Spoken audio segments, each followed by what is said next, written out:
Can Jake Browning keep it going? Mike Petraglia inside Paycor Stadium. A critical mid-December game for the 6-6 Cincinnati Bengals. They take on the 7-5 red-hot Indianapolis Colts, led by quarterback Gardner Minshew. Minshew has led the Colts on a 4-game winning streak. They right now are in one of the final AFC wildcard spots if we project towards the end of the season. Of course, the Bengals, they are coming off one of their best wins of the season, 34-31 in overtime on Monday night in Jacksonville, a divisional rival, of course, in the AFC South of these Indianapolis Colts. The story on Monday night was Jake Browning. The story today is, can he keep it going? Monday night, he was 32 of 37, the fifth most accurate passing performance in Bengal franchise history, 354 yards, the 76-yard bomb to Jamar Chase for a touchdown in the third quarter. He ran in one. He did not turn the ball over. Really, pretty much a perfect game for the quarterback who is replacing Joe Burrow. Now, can Jake Browning do it against this Indianapolis cover 3 defense that is led by defensive coordinator Gus Bradley? He of the Legion of Boom back in the early 2010s. Of course, that Seattle defense, one of the best the recent NFL has seen. And certainly this defense for the Colts, very aggressive in the words of Zach Taylor. They change things up. They'll be all over the field. That is something Jake Browning has to be prepared for.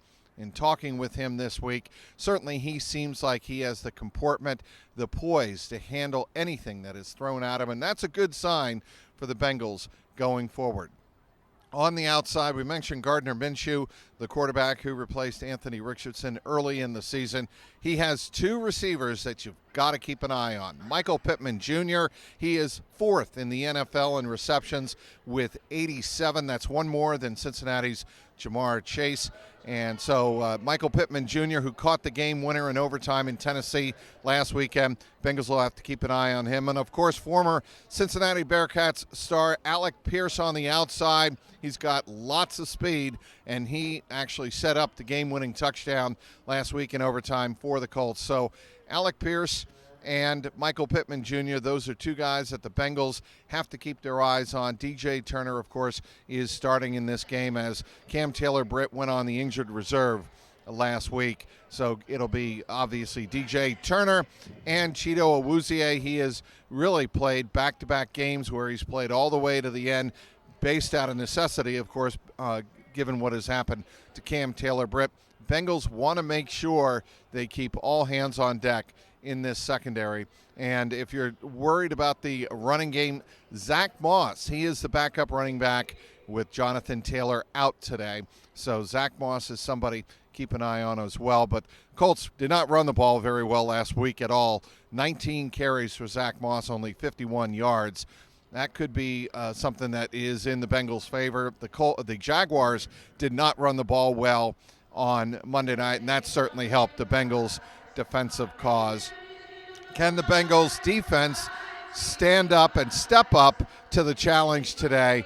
Bengals need to have a consistent effort, 60 minutes against the team that is ahead of them in the AFC standings. The opportunity is there this week for the Bengals to make some hay and really put themselves in good position as they make a final playoff push without Joe Burrow. Today it's the Colts. Saturday at 1 o'clock here in Paycor, it's the Minnesota Vikings. And then on Christmas Eve, it's the Pittsburgh Steelers in Pittsburgh. But first things first, Bengals need to take care of business here inside Paycor Stadium against the team that's ahead of them in the AFC standings. As for the weather, you see it behind me. It's pretty much going to be like this all day long, cloudy. We're expecting temperatures right around 40 degrees for the 1 p.m. Eastern Time kickoff. No precipitation is really forecast for this game.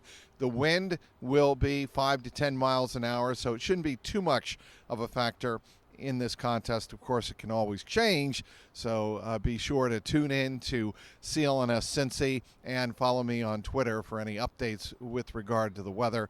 My Twitter handle, of course, @Trags, Trags. Off the field news on Saturday, it was confirmed that the Bengals did not violate any rules with regard to the injury report right before Joe Burrow suffered his season-ending wrist injury in Baltimore. There was some speculation that the Bengals tried to hide Burrow's wrist injury or any pre-existing condition. The NFL found that was not the case on Saturday. That news came out, so that's good news off the field for the Bengals. Of course, there was really no, sources telling me, no problem with the Bengals, or ever was any problem with the Bengals reporting to the league. That was never going to be the issue, but the NFL, because of the way the story unfolded, had to look into it. They did, and that is what they found on Saturday. Well, it'll be an interesting day of football here inside Paycor Stadium. Can the Bengals step up to the challenge and put together a consistent 60-minute effort? That's what it's going to take to beat these Indianapolis Colts. Again, we'll have you covered all day long on Twitter at Trags, Trags. And as always, subscribe to my YouTube channel for locker room and press conference reaction afterwards, youtube.com/@JungleRoarPod. Inside Paycor Stadium, Mike Petraglia, CLNS Media.